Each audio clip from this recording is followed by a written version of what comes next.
mother was expired, and her father solemnized second marriage and tried to evict her from house. So all of a sudden, I have filed litigation under Section 12 of Domestic Violence Act before CJM, and I am happy to say that the court has granted maintenance per month 2,000 rupees, and the court direct her father to not to disturb her peaceful possession of her house. And my second case is that one lady has filed complaint against her real son as well as her stepson.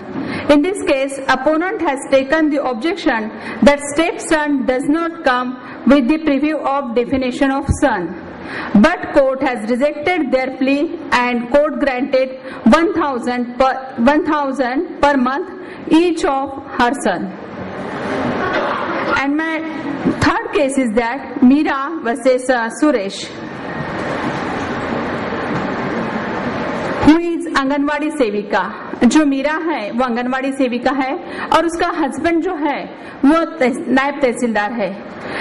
जब maintenance की बात आई, दोनों कुछ जो भी dispute हुआ उसके बाद दोनों सेपरेट हुए। जब हमने सेक्शन 12 के अंदर में डोमेस्टिक वायलेंस एक्ट के अंदर में दाखिल किया तो हस्बैंड की तरफ से जो डिफेंस आया है वो इस तरीके से आया है कि भाई वो तो एक आंगनवाड़ी सेविका है और उसका जो लिविंग स्टैंडर्ड जो है वो आंगनवाड़ी सेविका की तरह है, तो एक नायब तहसीलदार की बीवी की हैसियत से उसको मेंटेनेंस लेने का कोई ये नहीं बनता है और उसका सिर्फ जैसे कि 1000 या 500 ये मेंटेनेंस उसके लिए इनफ है।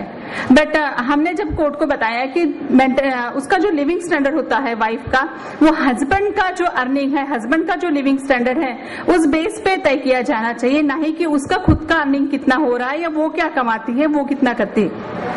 कोर्ट ने हमारा जो सजेशन था वो कोर्ट ने एग्री किया और उसको 5000 पर मंथ के हिसाब से कोर्ट ने मेंटेनेंस ग्रांट किया है। एक मोस्ट इम्पोर्टेंट केस मैं आप सबके साथ डिस्कस करना चाहूंगी। हमारे पास एक महिला आई सुनीता दुबे। जब उसका मैरिज हुआ तभी उसके हस्बैंड को उसके मैरिज के पहले ही उसका हस्बैंड HIV पॉजिटिव था।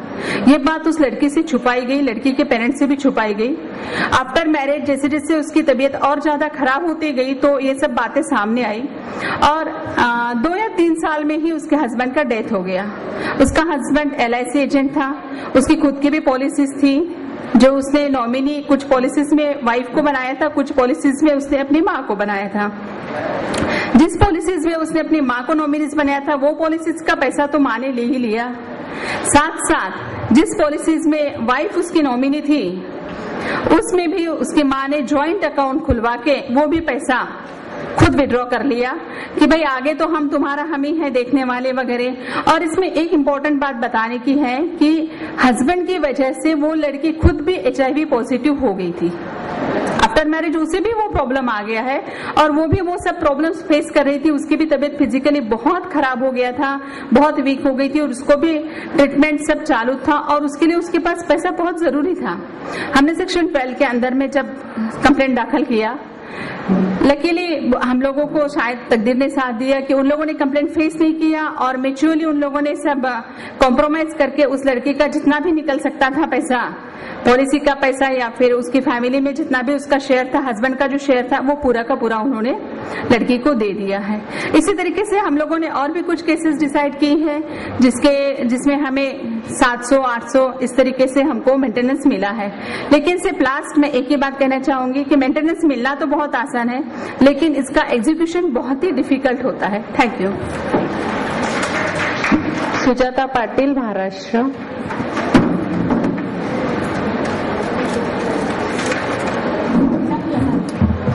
सांगली, महाराष्ट्र। मैं सुजाता पाटिल सांगली से बोल रही हूँ।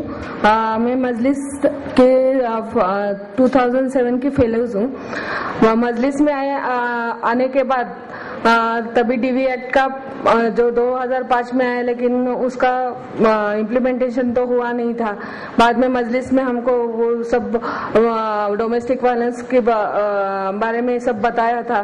तो मेरे पास एक उसका सेकेंड वाइफ थी वो, और फर्स्ट वाइफ का उसने पहले मेंटेनेंस का पिटीशन डाला था, लेकिन उसको सेकेंड वाइफ होने के सेकेंड वाइफ थी इसलिए उसको मेंटेनेंस नहीं दिया। हाई कोर्ट ने उसको मेंटेनेंस दिया नहीं, वो अपील में उसको मिला नहीं था मेंटेनेंस। फिर हम लोग ने डोमेस्टिक वायलेंस में डाला था, तो कोर्ट का रिएक्शन ऐसा था, सेकेंड वाइफ फर्स्ट ही लिखा था, ऐसे कुछ छुपाया नहीं था कि वो सेकेंड वाइफ है या फर्स्ट वाइफ। कोर्ट का ही रिएक्शन ऐसे हुआ, क्या ये एक्ट आया और कुछ भी गलत आप लोग ये कर रहे हैं। लेकिन प्रोटेक्शन ऑफिसर का सब हवाल वगैरह देके लेकिन उसमें क्या हुआ था कि उसको उसने उसके जवाब में दिया था कि पत्नी का दर्जा मिलने के लिए उसने केस किया। ऐसा क्वेश्चन पूछा था, उसे समझ में नहीं आया, उसने ऐसे ही बोल दिया हाँ पत्नी का दर्जा मिलने के लिए केस किया है। तो इसके लिए हम लोगों को कोर्ट ने दिया नहीं है। ये जब मैंने ये केस पहले मैंने ऐसे ही कोर्ट में बिना प्रोटेक्शन ऑफिसर का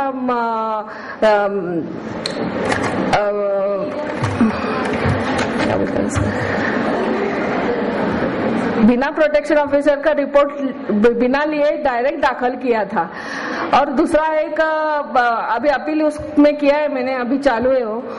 और दूसरा एक केस ऐसे हुआ था, लीगल एड की तरफ से मुझे मिला था। उसमें सुनीता असर नाम की एक महिला थी, उसको उसके पति ने कैद किया था, घर बाहर से कुलूप लगाया था। 2 दिन वो खाना पीना उसको कुछ घर में भी कुछ लाके नहीं दिया था और कुछ खाने को भी नहीं था उसको।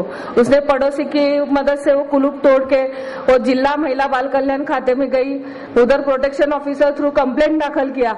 कंप्लेंट दाखिल करने के बाद उसको इंटरिम मेंटेनेंस 500 रुपए देने का ऑर्डर कोर्ट ने पहले ही दिन कर दिया था। ये लीगल एड से एडवोकेट की तरफ से मैं गई थी, उसमें हम लोग के पास कुछ भी प्रूफ नहीं था, क्योंकि कुछ उसके पास नहीं था कि उसके हस्बैंड के नाम पे कुछ है, ऐसा कुछ उसके पास है ही नहीं था। खाली वो शेयर हाउस लेकिन वो उस महिला की तारीफ करनी चाहिए, इतना होने के बाद भी वो जो कोर्ट में आती थी वो उसी घर में जाके रहती थी। कुछ उसने लाइट कनेक्शन भी काट दिया था, कुछ भी नहीं था घर में, फिर भी वो ऐसे ही उधर ही रही थी। और प्रोटेक्शन ऑफिसर ने रिपोर्ट भी वैसे दिया कि इसके डिब्बे में क्या है वो भी उन लोगों ने लिखा था। और इतना ही मीन्स इंडिपेंडेंट विटनेस कुछ नहीं था उसमें, उसकी तरफ से पड़ोसी भी आने वाले नहीं थे कि उसकी तरफ से बोलने वाले कि इसके हस्बैंड ने उसको कुलूप लगाया, उसमें कुछ झगड़ा होता था, वैसा ऐसे कुछ कोई बोलने को भी नहीं था। लेकिन उसके पति जो थे करोड़पति थे, उसका व्यापार था, सांगली में बड़ा 2 कोटी का उनका प्रॉपर्टी था, लेकिन उसका कागज तो मिलना ही हम लोग को मिलना ही नहीं था। लेकिन प्रोटेक्शन ऑफिसर ने वो टाइम उसको मदद किया। उसका 4 मार्केट यार्ड में 4 डाला था उसके ससुर और पति के नाम पे, तो उसका परसेंटेज लिखा था 30 और 70%। वो हम लोग ने निकाला प्रोटेक्शन ऑफिसर थ्रू, उसने एप्लीकेशन करके। ऐसे एविडेंस कुछ भी नहीं था, लेकिन वो एविडेंस निकाल के कोर्ट में डायरेक्ट एफिडेविट की तरफ से कि ये हमारे हस्बैंड के ही है प्रॉपर्टी, ऐसे करके कोर्ट ने 2000 रुपए मेंटेनेंस मंजूर किया और उसी घर में रहने के लिए उसे बाहर मत निकालने के लिए ऑर्डर किया।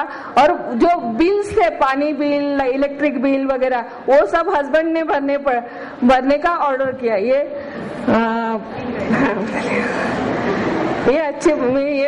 पहला केस था हम लोग के सांगली में, और उसका अच्छा तरह से ये हुआ। और दूसरी एक लेडी है ग्रामीण एरिया में, उस 60 साल की औरत थी। उसका पति ने सेकंड शादी किया था दूसरा, और उसके साथ ही रह रहा था। उसे कुछ खाने पीने भी नहीं था, उसका व्यवसाय भी एग्रीकल्चर ही था, लेकिन उसमें भी कोर्ट ने 1000 रुपए मेंटेनेंस दिया। और वो जो 10 बाय 12 की जो खोली गांव में छोटा सा रूम होता था, उसमें से उसे बाहर नहीं निकालने का ऑर्डर किया। ऐसे बहुत सारे ऑर्डर्स अच्छी तरह से मिल गए हम लोग को। लेकिन अभी क्या है, प्रोटेक्शन ऑफिसर जो है उनको ये काम ज्यादा लगता है, क्या करने का हम लोग को उसमें से कुछ मिलता नहीं है, और वो सीरियसली लेते नहीं है। इसलिए अभी केसेस थोड़ा पेंडिंग पड़ने लगे, क्योंकि ये पहले 2-3 केसेस हम लोग का 60 या 70 दिन में हम लोग को ऑर्डर्स मिल गया था। तो उसमें प्रोटेक्शन ऑफिसर के लिए अलग से किसी को अपॉइंट करना चाहिए, इतना ही। Advocate Mamata Nandanwar, Maharashtra, Amravati. I myself Mamata Nandanwar, district Amravati, Maharashtra. मैं 2007 की मजलिस की फेलो थी। मैं आपके साथ थोड़ा अलग से शेयर करना चाहती हूँ, क्योंकि जब मैंने अमरावती डिस्ट्रिक्ट में जो हॉस्पिटल है, गवर्नमेंट हॉस्पिटल, वहाँ पे 30 या 35 जो महिलाएं थी वो डोमेस्टिक वायलेंस से या जलकर ऐसे एडमिट हुई थी। तो उनका डाइंग डिक्लेरेशन लेने के लिए कोई नहीं था। वहाँ पे जो एग्जीक्यूटिव मैजिस्ट्रेट अपॉइंट किए जाते हैं डाइंग डिक्लेरेशन के लिए, तो अपॉइंट नहीं थे।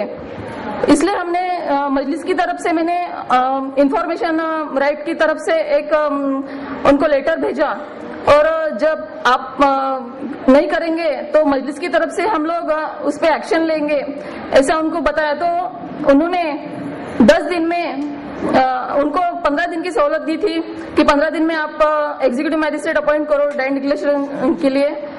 तो उन्होंने 8 दिन में 10 एग्जीक्यूटिव मैजिस्ट्रेट अपॉइंट किए, और उनका जल्द से जल्द डाइंग डिक्लेरेशन लिया, और सबकी केस फाइल हो गई। इतना मैं कहना चाहती हूँ। Thank you.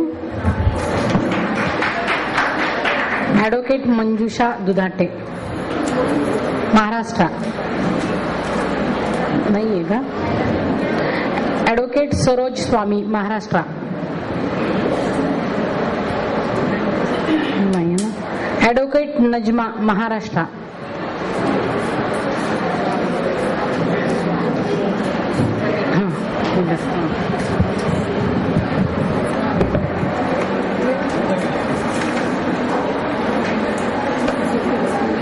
हेलो फ्रेंड्स, मैं नजमा HRLN मुंबई ऑफिस से, और HRLN मुंबई ऑफिस में विमेन जस्टिस इनिशिएटिव में मैं काम करती हूँ। DV के तहत हम लोगों ने कुछ केसेस तो बहुत फाइल किए हैं, कुछ यूनिक केसेस जो मैं आप लोगों के साथ शेयर करना चाहूंगी, जिसमें हम लोगों को काफी बेहतर इंटीरियर मॉडल्स मिले हैं। देखा जाए तो एक मैट्रिमोनियल डिस्कॉर्ड जो होता है हस्बैंड एंड वाइफ के तहत, उसके लिए ऑलरेडी बहुत सारे लॉज अवेलेबल हैं। अब डोमेस्टिक वायलेंस एक्ट एक एडिशनल लॉ है जिसके तहत हमारा कहना है कि ऑलरेडी लॉज अवेलेबल थे, तो अब ये